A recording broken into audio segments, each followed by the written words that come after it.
James Oxygen and Supply, from residential to industrial, a locally owned family business serving Western North Carolina since 1956. Good evening and welcome into the Friday, October 31st edition of the WHKY News. I'm Rob Eastwood. Topping our news today, a man was killed in a Thursday crash. Arianna Mack has the story.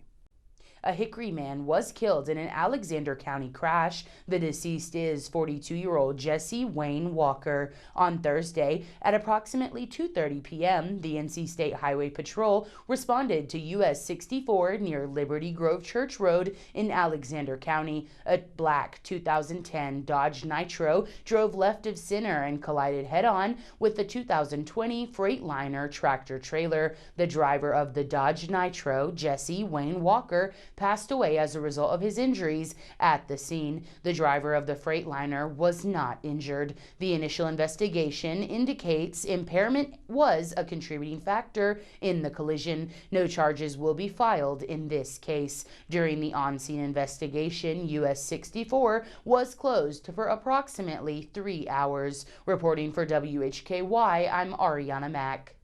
Thanks, Arianna, and condolences to the family of Mr. Walker. Another fatality has been reported in a crash that occurred last week. That wreck claimed a Newton man's life. An infant child who was in one of the vehicles involved has passed away.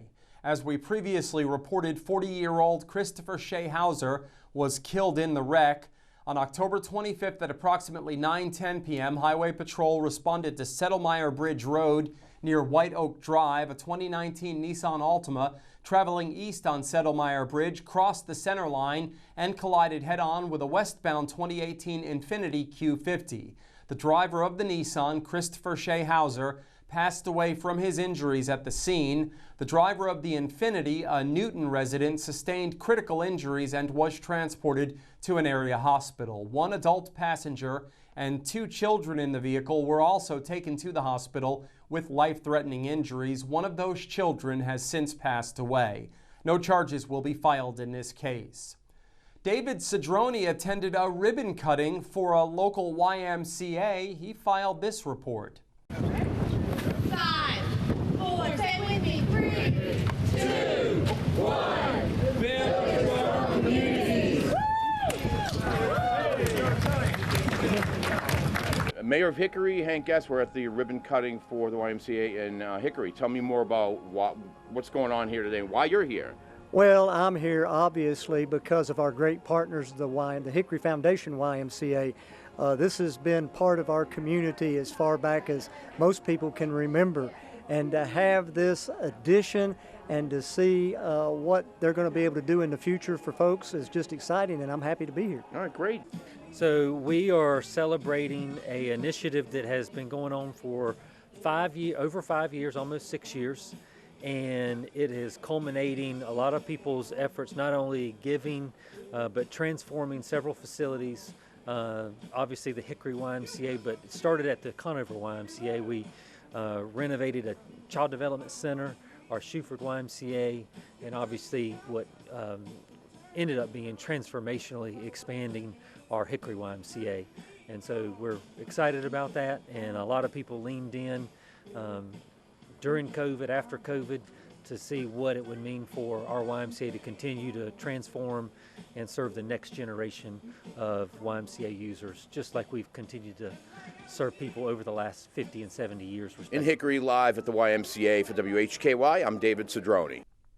Thanks, David. The Y in Hickory is looking good. I still have fond memories of playing in a basketball league there a few years ago. Well, to be honest, it was more like sitting on the bench in a basketball league. But anyway, fantastic job. The place is looking good. In today's crime report, we have details on a guilty verdict in a Catawba County case involving a Caldwell County man charged with break-in offenses. In local sports, Jason Savage has a look at the preseason predictions for the LR basketball teams. The men's team is picked to be at the top of the conference. In community focus, Arianna Mack visits a local restaurant that is doing its part to help the community. We are on over-the-air TV every weekday at 5:30 and 10 p.m. on channel 14.2, and now live at 5:30 on the WHKY YouTube channel and at 10 o'clock on the WHKY Facebook page. We're also in multiple cable systems, including Compass in Morganton. I'm Rob Eastwood, and this is the WHKY News.